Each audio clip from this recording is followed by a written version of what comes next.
नमस्कार दोस्तों, पीडब्ल्यू ज्ञान कोश पर एक बार फिर से आपका बहुत बहुत स्वागत है। दोस्तों, आप यूपीएससी की तैयारी कर रहे हैं या कोई आपके आसपास में तैयारी कर रहा है, तो उन लोगों को एक चीज समझ लेनी है कि सिलेक्शन हो जाए उसके बाद में भी आपको बहुत कुछ अलर्ट होकर के काम करने होते हैं।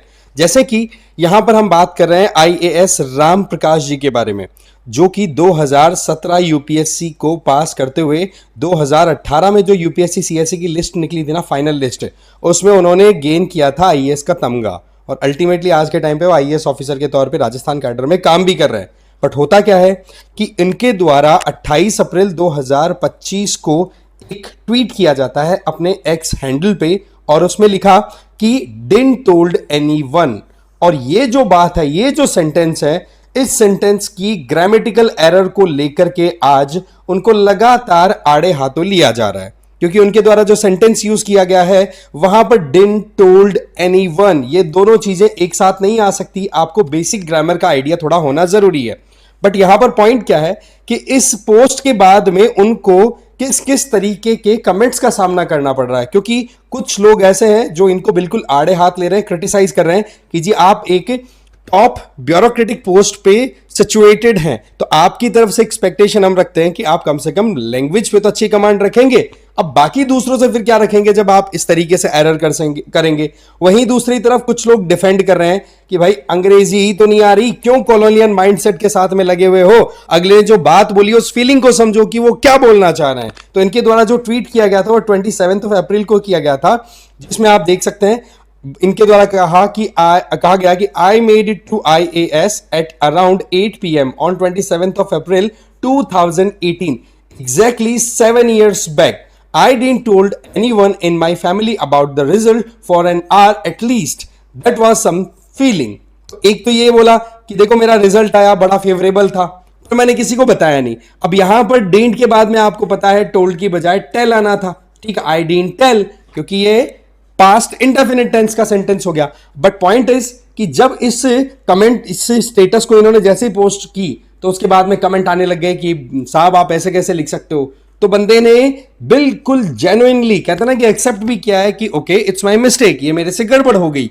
बट अभी तक भी पोस्ट एज इट इज वहीं पड़ी है। वहीं दूसरी तरफ इनके द्वारा ये कहा गया कि मेरी वुड बी वाइफ, मतलब उस टाइम पर जो कह सकते हैं कि आप इंडिविजुअल्स प्रिपरेशन कर रहे थे जिनका टारगेट था कि शादी करेंगे सिलेक्शन होने के बाद में, तो बोले मेरी वुड बी वाइफ जो है वो उसने भी लिस्ट जो है वो 0 मार्क्स से मिस कर दिया। ये एक अलग फीलिंग है। बट इनके द्वारा ये जो बात सेकंड वाली बोली गई है इसके ऊपर हम ज्यादा एम्फेसाइज नहीं करेंगे, ठीक है, कि कहीं ना कहीं सिलेक्शन हो चुका है मेरी वाइफ का भी, मैं भी कहीं ना कहीं सेलेक्टेड इंडिविजुअल के साथ ही अपनी लाइफ सेटल करूंगा, वो देखो एक पर्सनल बात है। बट यहां पर जो मेन बवाल मचा है वो डिडंट टोल्ड से स्टार्ट हुआ है। अब इसको लेकर के हम पूरा डिटेल में समझेंगे कि राम प्रकाश जी अभी क्या कर रहे हैं। इनका अगर रुतबा देखोगे राजस्थान कैडर में, तो जब से इन्होंने अपनी जॉब स्टार्ट की है बीइंग आईएएस ऑफिसर, तब से इनको देखो बहुत कम समय में कितना तो ट्रांसफर्स का सामना करना पड़ा, बहुत से कड़े डिसीजन लिए, जो करप्ट एलडीसीज थे उनको भी इन्होंने रिमूव कराया। बट अगेन वही बात है कि सिस्टम में कोई ईमानदारी से काम करना स्टार्ट कर दे तो वो इंडिविजुअल कहीं ना कहीं नजरों में आ जाता है टॉप ब्यूरोक्रेट्स या टॉप लेवल के इंडिविजुअल्स के,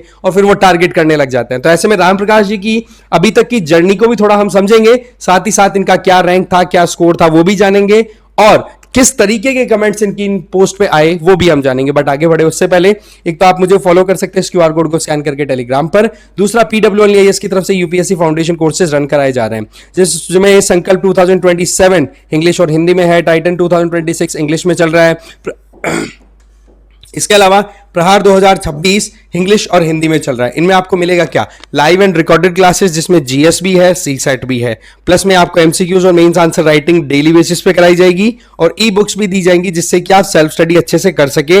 एडमिशन बिल्कुल ओपन है, डिटेल्स है वो डिस्क्रिप्शन बॉक्स में दी हुई है। तो इनके द्वारा जो पोस्ट डाली गई थी उसको लेकर के जो डिबेट स्पार्क हुआ उसको इन्होंने अपनी तरफ से टैकल करने की बात आई। बोला ना कि आई डिडंट टेल लिखना था सर आपको, यहां पर आई डिडंट टोल्ड लिख दिया आपने, तो यहां पर बोला कि ओके इट्स माय मिस्टेक, कोई इशू नहीं है।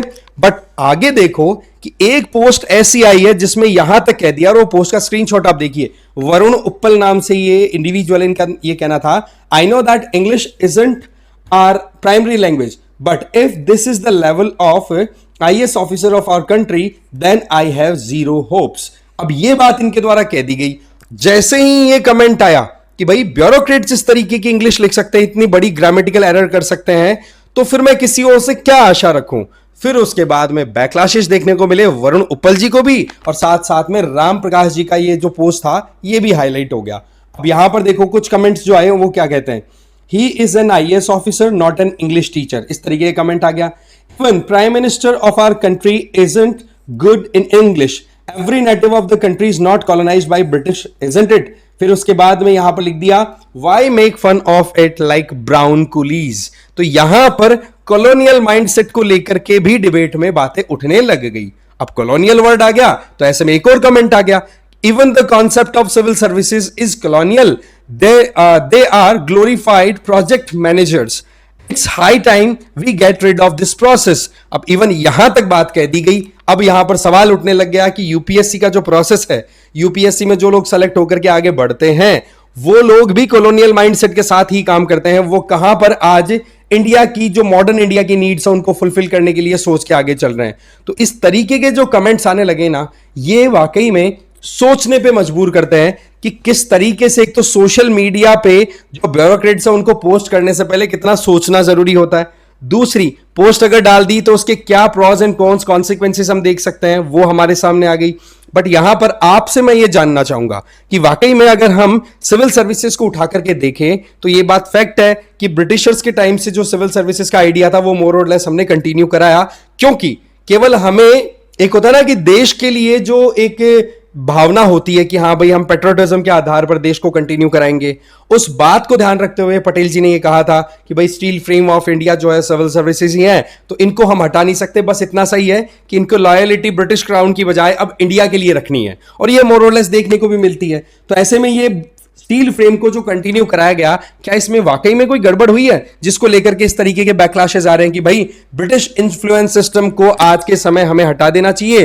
आप अपना ओपिनियन कमेंट करके जरूर दें, क्योंकि आज के समय में जो सिविल सर्विसेज है उनको लेकर के बहुत सारे ऐसे कमेंट्स हाईलाइट होते रहते हैं कि भाई ये आउटडेटेड हैं। आज के टाइम पे जिस तरीके से कॉर्पोरेट कल्चर में एक लर्निंग प्रोसेस होता है, एग्जीक्यूशन प्रोसेस होता है, उसके थ्रू इनको निकालना चाहिए। नारायण मूर्ति का स्टेटमेंट अलग आता है, बाकी और बहुत सारे एक्सपर्ट्स हैं उनका ओपिनियन आता है, डिबेट चल पड़ता है कि आउटडेटेड सिस्टम को हमें रिन्यू करना होगा as per the requirements of modern India.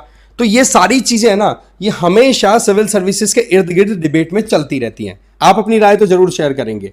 अब इसके अलावा आप देखो यहां पर कि जैसे ही ये डिस्कशन डिबेट इस स्टेटस या फिर पोस्ट को लेकर के स्टार्ट हुआ, तो वहां पर एजुकेशनल और ब्यूरोक्रेटिक सिस्टम में इंग्लिश के रोल को लेकर के भी बातचीत आ गई कि आज के समय में अगर देखें तो बहुत से नॉन इंग्लिश बैकग्राउंड के इंडिविजुअल सेलेक्ट होकर के आ रहे हैं जिनकी अपनी जो एजुकेशन है वो completely mother tongue based I है। ठीक है, मदर टंग बेसिस पे उन्होंने पढ़ाई की है।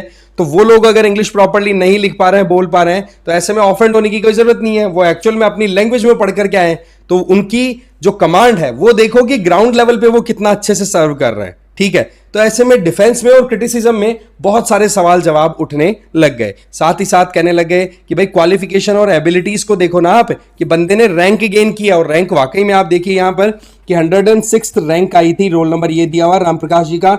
आप देख सकते हो यहां पर कि इनके द्वारा यहां पर ये राइटिंग टेस्ट में 890 और 151 1041 रन वो जो मार्क्स है वो स्कोर किए गए। और शुरुआती सालों के अंदर ही आप क्या देखते हो कि 30 महीने की नौकरी में ही राम प्रकाश जी का 5 बार तो ट्रांसफर हो गया। तबादले जो हुए हैं उनमें ज्यादातर देखा जाए तो उनका असहज हुए तो ट्वीट का सहारा लिया, ट्विटर पे ये एक्टिव रहते हैं। 2018 बैच के वैसे देखा जाए तो 2017 का एग्जाम था, 2018 में तो सिलेक्शन लिस्ट आई गई थी। साथ ही साथ लापरवाह अधिकारियों के खिलाफ सख्त रवैये को लेकर के भी राम प्रकाश जी न्यूज में रहते हैं। तो इनका ग्राउंड पे काम देखो आप, आज राजस्थान में इनका नाम अच्छा खासा बन चुका है इस पोजीशन को लेकर के इन्होंने जो काम किया है उसको ध्यान रखते हुए। तो ये सारी सिचुएशन है। मैं ये चाहूंगा कि आप अपना ओपिनियन जरूर कमेंट्स में शेयर करें कि वाकई में लैंग्वेज को लेकर के क्या होना चाहिए। और वैसे देखा जाए तो एक जनरल बात तो ये है कि आपको बेसिक लैंग्वेज पे कमांड तो आनी चाहिए, क्योंकि पेपर वर्क जो है, अगर मैं वर्क एथिक्स की बात करूं तो उस पॉइंट ऑफ व्यू से आपको पेपर वर्क जो करना होता है वहां पर आपको ग्रामर, वर्तनी या फिर जो भी आपकी कहते ना कि जो भी व्याकरण वाला मैकेनिज्म है वो अच्छे से आपका क्लियर होना चाहिए। हिंदी में लिखो, इंग्लिश में लिखो या फिर कोई भी आपकी लैंग्वेज हो। तो ये तो देखो बेसिक चीजें हैं और मोर और लेस आप जिस तरीके के स्टेट में जाकर के सर्व करते हैं, जो कैडर आप ऑप्ट करते हैं, अकॉर्डिंगली आपको वहां की लोकल लैंग्वेज में अपनी ट्रेनिंग भी लेनी होती है। तो वो चीजें देखो बेसिक्स में भी इंक्लूडेड रहती हैं। बट अगेन, इन चीजों पर आपका क्या मानना है कमेंट करके जरूर बताएं। मेरा तो ये मानना है कि कहीं ना कहीं सीखते रहो, चलते रहिए। ठीक है, इस वीडियो में इतना ही था। Thank you very much.